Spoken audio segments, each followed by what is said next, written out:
The Honourable Member for Suave. Thank you, Acting Speaker.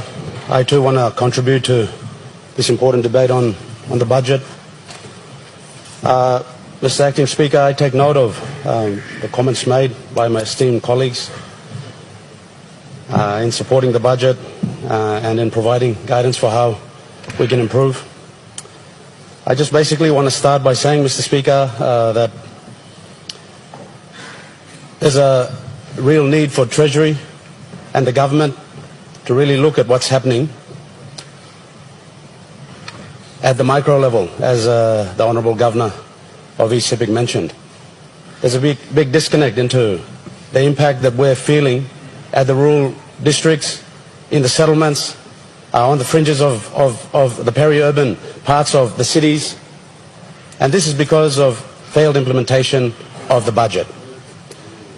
Mr. Speaker, when I asked about budget visibility, and now I commend the Treasurer for being prudent at the macroeconomic level with his fiscal management. But at the lower level of society, Mr. Speaker, people are really struggling. There's a big disconnect. So when we're talking about transparency and budget implementation, we want to know how much money did the Treasury release on warrants to agriculture, for example, to health, to law and order, to planning. We want to know how much was commerce and industry given for the SMEs. Then we can hold ministers to account, the government can be accountable, and our people, because this is the people's money, Mr. Speaker, and they deserve to know exactly how that money is being spent. Now the good Minister for Labour, with her economic predisposition, talked about how we're tracking with respect to performance in the budget. She failed to mention the negative correlation between GDP growth and unemployment. If you prepare to tell this Honourable House that GDP has been growing and increasing, then we should also see a proportionate reduction in unemployment. So where are the jobs, Mr. Acting Speaker? 2023, we put forth and passed an historic budget of 24 billion kina. So where are the jobs? And I'm not talking about just any job, I'm talking about decent jobs that Papua New Guineans can be proud of, that Papua New Guineans can be employed, gainfully employed in, to pay for school fees, to pay for medical bills, to pay for insurance, to save.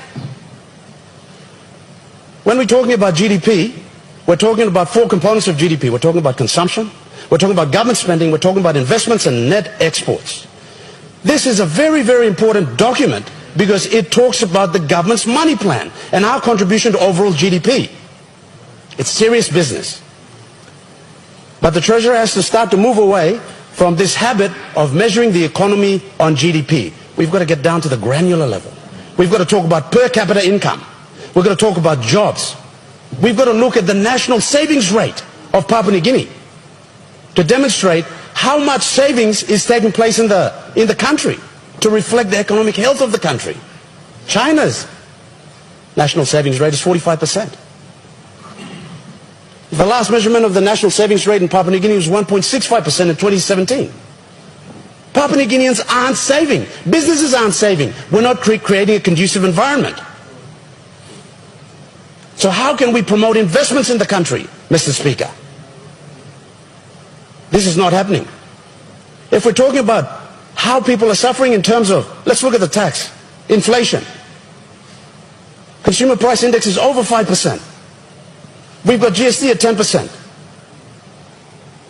How can an average Papua New Guinean on minimum wage afford a 15% reduction, notwithstanding all the debts and borrowings that they've got to go to on the black market, where we all know that the rates they charge on borrowers are over 50 to 100%. It's just completely untenable. Why aren't we looking at increasing minimum wage by 300% and taking some real tough measures to promote the livelihoods of average Papua New Guineans, Mr. Speaker? Why aren't we doing that? The thing that I wanted to see the Treasurer do in this budget through fiscal intervention was to immediately apply austerity measures by reducing the amount of debt we borrowed and the amount of spending. This would have a direct reduction in inflation. There's no visibility with respect to what the central bank's doing. And this comes under the purview of the Treasury. Why aren't they reducing or increasing interest rates to reduce inflation? We haven't had any reports about their effective management of open market operations in terms of the trading of security bills, Mr. Speaker. So where's the disconnect? My real concern is in terms of the visibility. And now I've seen that the budget, we're lumping up in the sectors, and this is going to promote this culture of conformity, where they will expect members of parliament and governors to come to Port Moresby and beg for appropriation. Why can't we just give the money to the governors and send us all back to our provinces and respective districts? We haven't applied Okun's law. We haven't applied Pareto's principle in targeted investments. In targeted investments. I come from a coffee district. I come from a coffee province. And there hasn't been one meeting with the agriculture minister, the coffee minister, about coffee in our area. And that runs from Western Highlands all the way down to Eastern Highlands. These things matter to us. If the good treasurer and his team had spent more time consulting with governors and members and coming to the districts, we would have had a budget here that's reflective of the development aspirations of our people, because we're all different. This is a land of 1,000 tribes. We're all not the same. One cap doesn't fit all. One size doesn't fit all. This diversity has to be captured in the budget. And we've got to come and leverage off our strengths. Some provinces are resource provinces, like the good Governor from Morabel alluded to, so they can get 100, 200 million in IDG. What about Simbu? With our floundering 5 million internal revenue. Are we going to continue to be beggars in this house?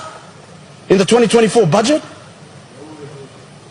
This inequity in distribution requires the treasurer to take a more critical approach to budget formulation. Because we can't be beggars in this house. Mr. Speaker, to end it, I would like to ask the good treasurer to seriously look at repealing Section 31 of the Public Finance Management Act, Amendment 2019. This act is oppressive. This section of the law is oppressive. It's unconstitutional, and it can't be in the business of usurping the powers of Parliament. Parliament remains supreme, Mr. Speaker. And that's the start where we will get confidence and see that the good treasurer is serious about being transparent and about doing the right thing with the people's money. Thank you, Mr. Speaker.